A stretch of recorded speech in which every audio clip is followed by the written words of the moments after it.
rationalisé. Il a des moteurs américains, des Honeywell de 2,9 tonnes de poussée.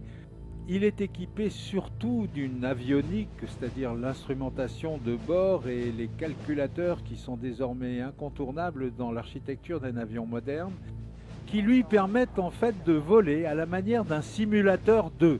Autrement dit, si votre armée de l'air, par exemple, doit être équipée d'Eurofighter, eh bien vous pouvez, si vous achetez cet avion d'entraînement, le M346, vous pouvez configurer le M346, le régler pour qu'il vole à la manière d'un Eurofighter. Si vous achetez des Rafales, eh bien vous pourrez le faire voler à la manière d'un Rafale. Si vous achetez des F-35, vous pouvez le régler à la manière d'un F-35.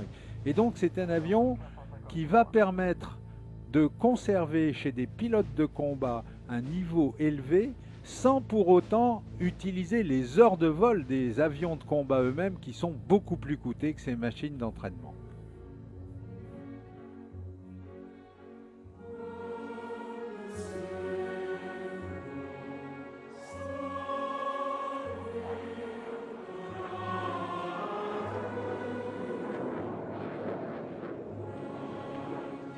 The M346 is an advanced trainer.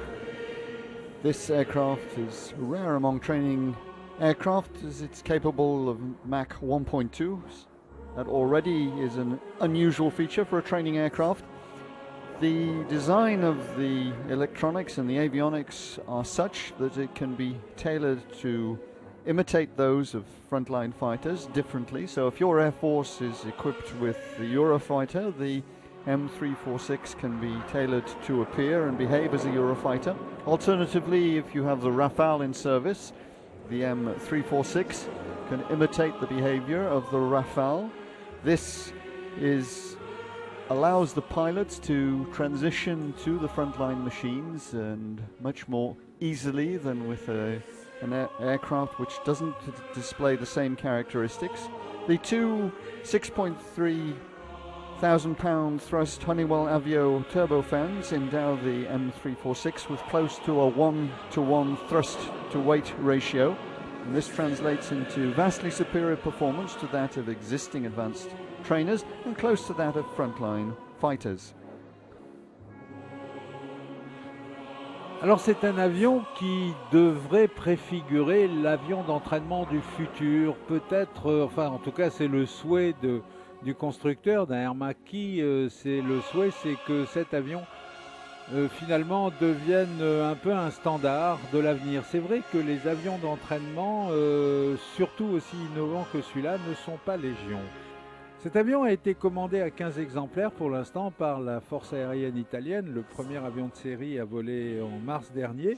Les Émirats arabes unis sont en négociation avec la société, le producteur Air Macchi, pour une quarantaine de machines, et la force aérienne de Singapour en a commandé 12, et ces 12 avions, c'est intéressant à noter, n'iront probablement jamais à Singapour, mais seront basés en France. Ils seront basés à Cazaux, tout près du bassin d'Arcachon, sur la base aérienne de Cazaux, où l'armée de l'air singapourienne, depuis maintenant bien longtemps, a établi son école d'entraînement au combat, de perfectionnement, qui utilise pour l'instant des Douglas Skyhawk qui commencent à avoir un peu de bouteille, et ces 12 Air Macchi M346 viendront donc voler dans le ciel français à proximité de Bordeaux.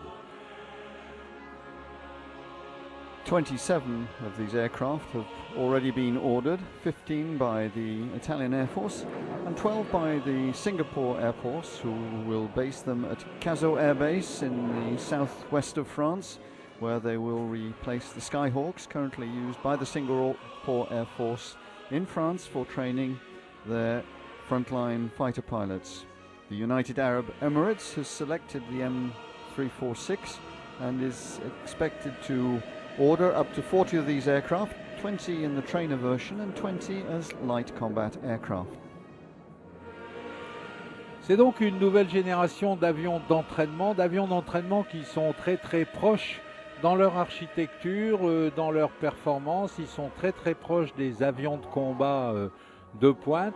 Par exemple, l'une des caractéristiques du M346, c'est d'avoir un rapport poids-poussée qui est proche de 1, ce qui lui permet de pratiquer des manœuvres de combat combat extrême, par exemple des manœuvres de combat avec des incidences, l'avion quasiment posé sur la poussée de ses moteurs et ne volant qu'à très très faible vitesse dans le ciel, des niveaux d'incidence de l'ordre de 40 degrés tout en restant pilotable.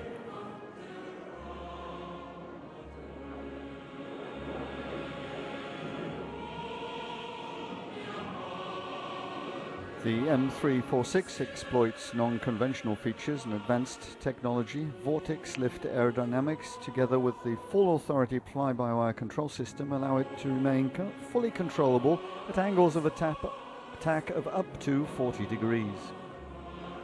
L'architecture de cet avion, regardez-le dans le ciel, vous voyez qu'il a des ailes de grande surface et vous voyez qu'il a également un fuselage très court et que par conséquent, pour avoir en particulier une bonne stabilité de route, il est doté d'une immense dérive verticale et donc ça lui donne un air trapu et très ramassé qui est typique, on va dire, de l'architecture des avions modernes, des avions de combat modernes, qui finissent par ressembler à des espèces de chauves-souris. Quirino Bucci va ramener au sol le 346 peint en rouge. C'est un hommage au passage à un de nos grands anciens, un immense journaliste britannique qui s'appelait James Gilbert et qui un jour avait écrit un fabuleux article sur les avions italiens, un article qui a fait date et qu'il avait baptisé « Those Red Italian Jobs », ces trucs rouges venus d'Italie.